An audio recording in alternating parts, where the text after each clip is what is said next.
my veins, I've been driving this train. Years in this lane, there's no stopping this flame. Cause I came to the game and I changed it to play how I like, rearranged it to my own domain. Yeah, I got what it takes, made lots of mistakes. All right, welcome. This is Dr. Irfan Akpan, and I'm excited to be here. A little bit early, but I've got a special guest, Michael from Literal, who is here to really give some background about the platform, the business, how he got started. I think this is really going to be an exciting conversation. So, Yeah, the thanks for floor having is me. yours. Well, thanks for having me, man. So there's probably a number of things I could dive into. Yeah, I suppose I can start with a little bit of an intro and dive into a little bit about what we do at the most recent company that I started. So yeah, my name's Michael. I have been in startups for a long time. I'm currently working on my third company. The first one was a company that we grew and it imploded quite dramatically. And then the second one was a internet marketing company that we grew and sold. And then this is my first venture-backed business that started in Spain with a buddy of mine. And so the company's called Literal, and we're on a mission to create a new generation of engaged readers. So we have a software right now that we work with school districts all across the US to get students more interested in books. And that's the short version of what we do. But yeah, I'll pause there. And, Empon, you tell me, there are certain aspects that you'd like me to dive into as far as the startup world or maybe fundraising or. Absolutely. So you mentioned you had you three businesses. How did you get into your first business? The second business you mentioned you exited. Could you talk a little bit about that? And then you said this is your first business where you've got venture funding. So you've got investors. Can you talk a little bit about that as well? Yeah, so a little more background. I initially thought I was going to go become a mechanical electrical engineer and go build robots. I loved building stuff. I got a little internship with a engineering firm in high school, and it was small enough of a firm that I got to see how it all ran. And that's kind of when I caught the entrepreneurship bug and realized the coolest thing, the hardest thing to build was going to be a business because it had this huge risk reward profile. And you were really working with people and getting people to do their best work as opposed to just computers and machines. So from there, I went into college and wanted to do something. And a buddy of mine decided that we wanted to do a penny auction site. Penny auctions are pretty big in Europe. And we decided we wanted to start something like that here. And we won quite a bit of money from some business plan competitions. Being poor college kids, we didn't have a lot of money to put into it ourselves, and so we did the rounds and won almost 50 grand, I think, in competitions, and used that to start building out a platform. And man, looking back, the things that I did not know at the time were really what did us in. So. We really learned a lot in terms of what it takes to build a product. My development skills weren't near as good then as they are now, and we failed to get the product together to get the traction we needed to continue to float that dream. So despite a lot of help from the university, we ended up having to shut that one down, and that was a really neat learning experience for us. So. And then the second business that I started was a marketing agency. So we did custom web and app development as well as marketing. And that one actually worked out really well in big part because we spent the first 6 months going out and creating really great partnerships with other marketing agencies. What happens in the marketing space is it's really up and down. You get these influxes of customers, and then of course you don't have the team to fulfill on it, and so you've got to farm that work out. And we became sort of the de facto farm out team. So we ended up doing a lot of white label work for some really great brands, including Planet Fitness and Culver's and big mining operation out of Australia, and grew that pretty substantially, um, to the point that one of our partners, we got our partners basically doing pretty much all of the sales. Beyond that first 6 months, we just sort of had to sit back and fulfill. Um, and at some point, one of our partners came to us and said, "Hey, we are sending so much work your way. Could you help us create this team in house?" And the timing was just right. My partner and I, happened to be getting, solicitations from recruiters to go join some bigger teams and do some more interesting things. And so we turned to our partner and said, "Hey, well, why don't you just buy us out and take our team and our lead flow?" And that's what they did. And that was another fun learning experience. And then spent the next couple of years building other startups, other founders' startups, as I came into one as employee number 5, helping them with their sales team. And by the time I left, we were 300 employees big and had hit the Inc. 5000 for 4 years in a row. Um, so a lot of fun experience in there. So one of the questions that my students, particularly I teach a course called Intro Business. And Yeah. in that class, I bring a lot of my friends who have businesses or started businesses. And the big question from the students is really about the mindset. So as far as what motivation, what keeps you motivated, what kept you going? I mean, you've been working in business, and I think what many of the students realize, because in that class they put together a business plan and everything. So going through that process, when they start, you go on social media, you entrepreneurship is just so glamorous and it seems so easy. And then Yeah. when they get into that project and then they start peeling back the onion on, like, oh, okay, I've got to rent a space. This is how much this is going to cost. I don't have sales and I need to have the money for the space. And so you start thinking through those things. It kind of takes some of the wind out of the sails in a sense. So they're always asking about what motivated you, what kept, when I have visitors, what kept them going, what pushed them forward when things were going, not so great. So I guess that's the question Yeah. that motivates you on that side.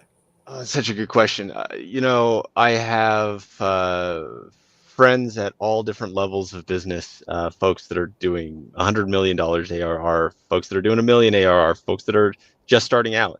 And what I have learned is that feeling of you're on top of the world and everything's going great, roller coaster, and then, hey, the next day everything's going to crap. I'm going to lose everything.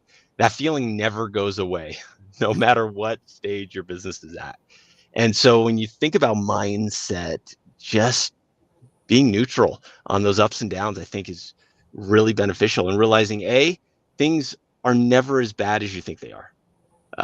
But B, things are never as good as you think they are. Right? There's always pros and cons of your business and your life at any given time. Um, and so being a little more even keeled and not so reactionary to those ups and downs of the business, I think, is really helpful to keep emotion out of the decision making process. And to not, for me, it helps me not beat up on myself so much when things are getting rough, right? And just know, hey, this is the hurdle I have today. Tomorrow it'll be something else, and that's the business I'm in. That's good. That's interesting. So it seems like a through line with your businesses are technology. So the penny auction, you had the marketing agency, now you have Literal. Have what pushed you in that direction with technology? Because many people, I'll tell you, I was just in a web interview earlier today, and we were talking about AI and about the challenges, and people are worried about AI and technology.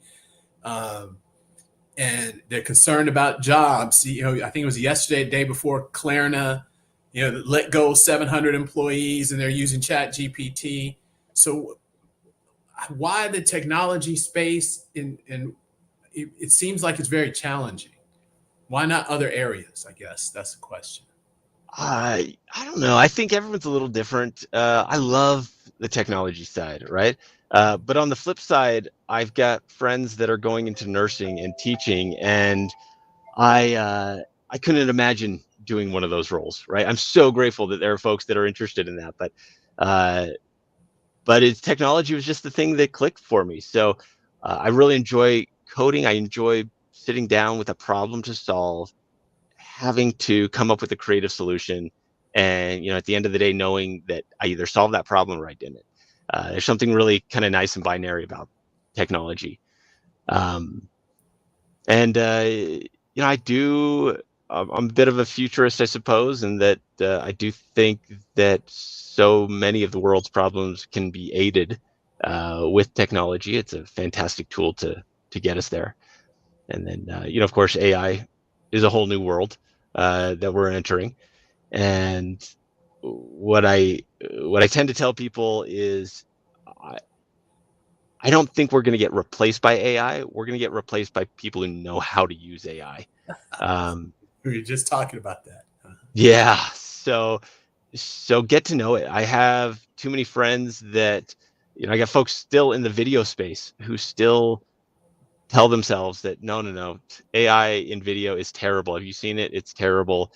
There's no way it's going to take over my job. Like, I don't need to go learn it. I don't need to go.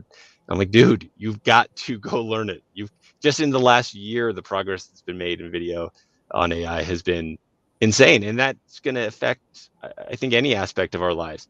Learn the AI tools that are out there, incorporate it into your workflow, and be the guy that can get the next job, retain that job because you know how to be efficient with it.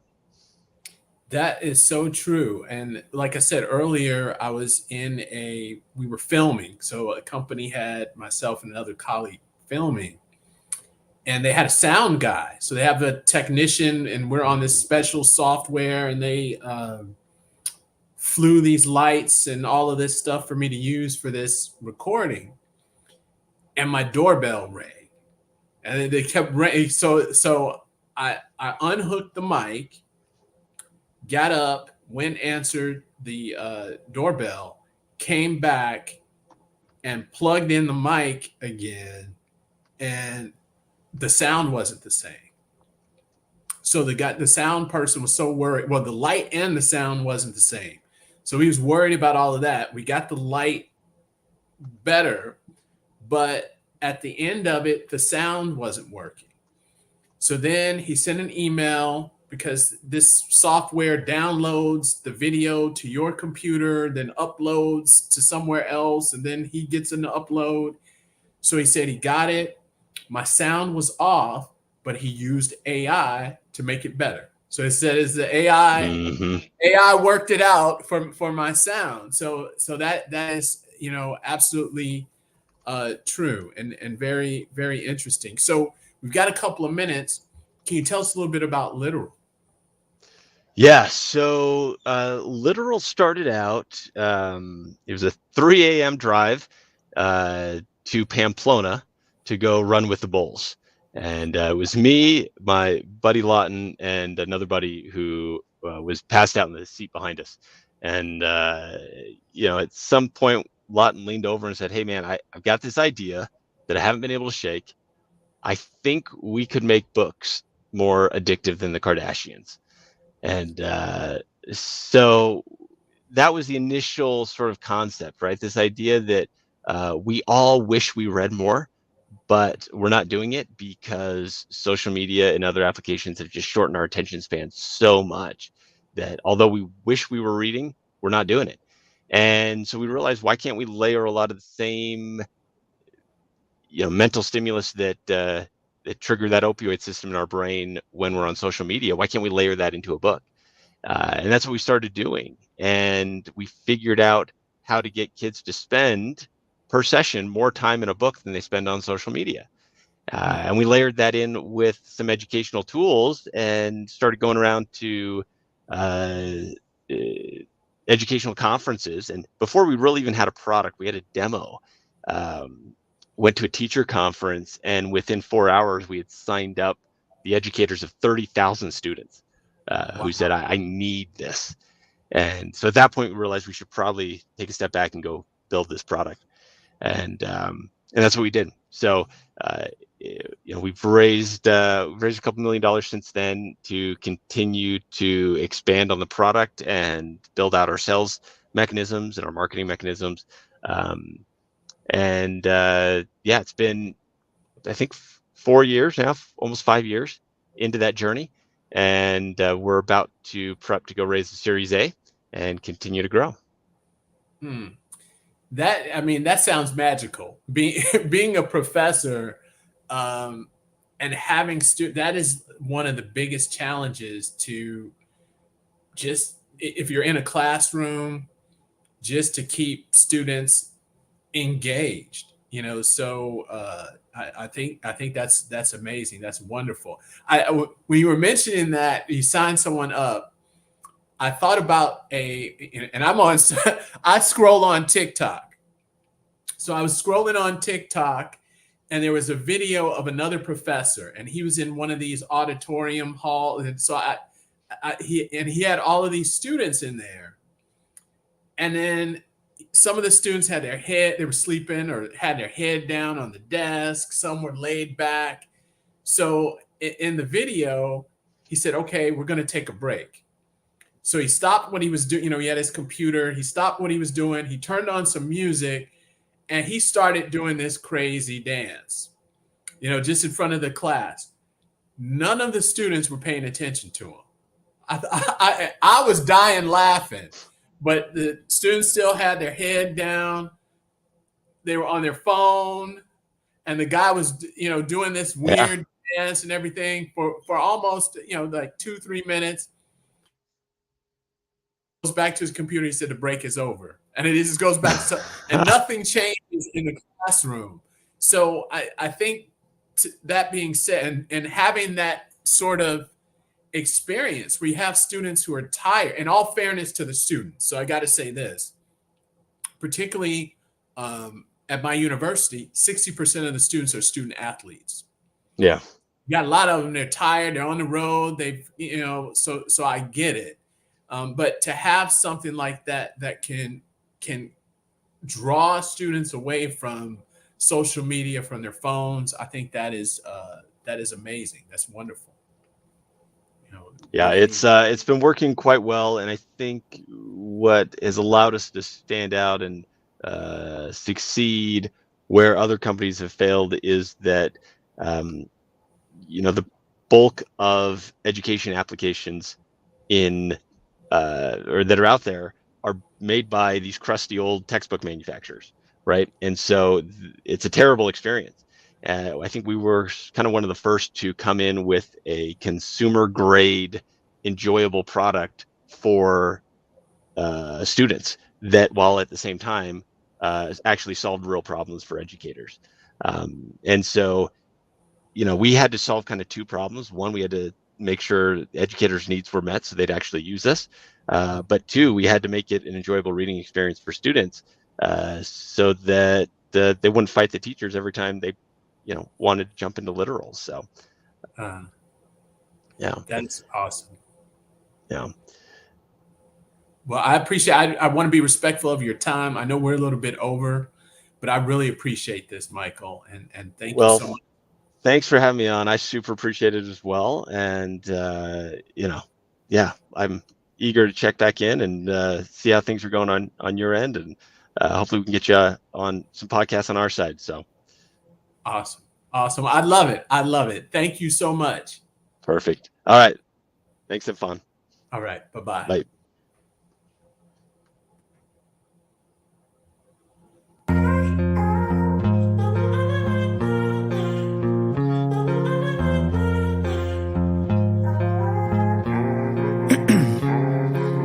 Ice in my veins, I've been driving this train, years in this lane, there's no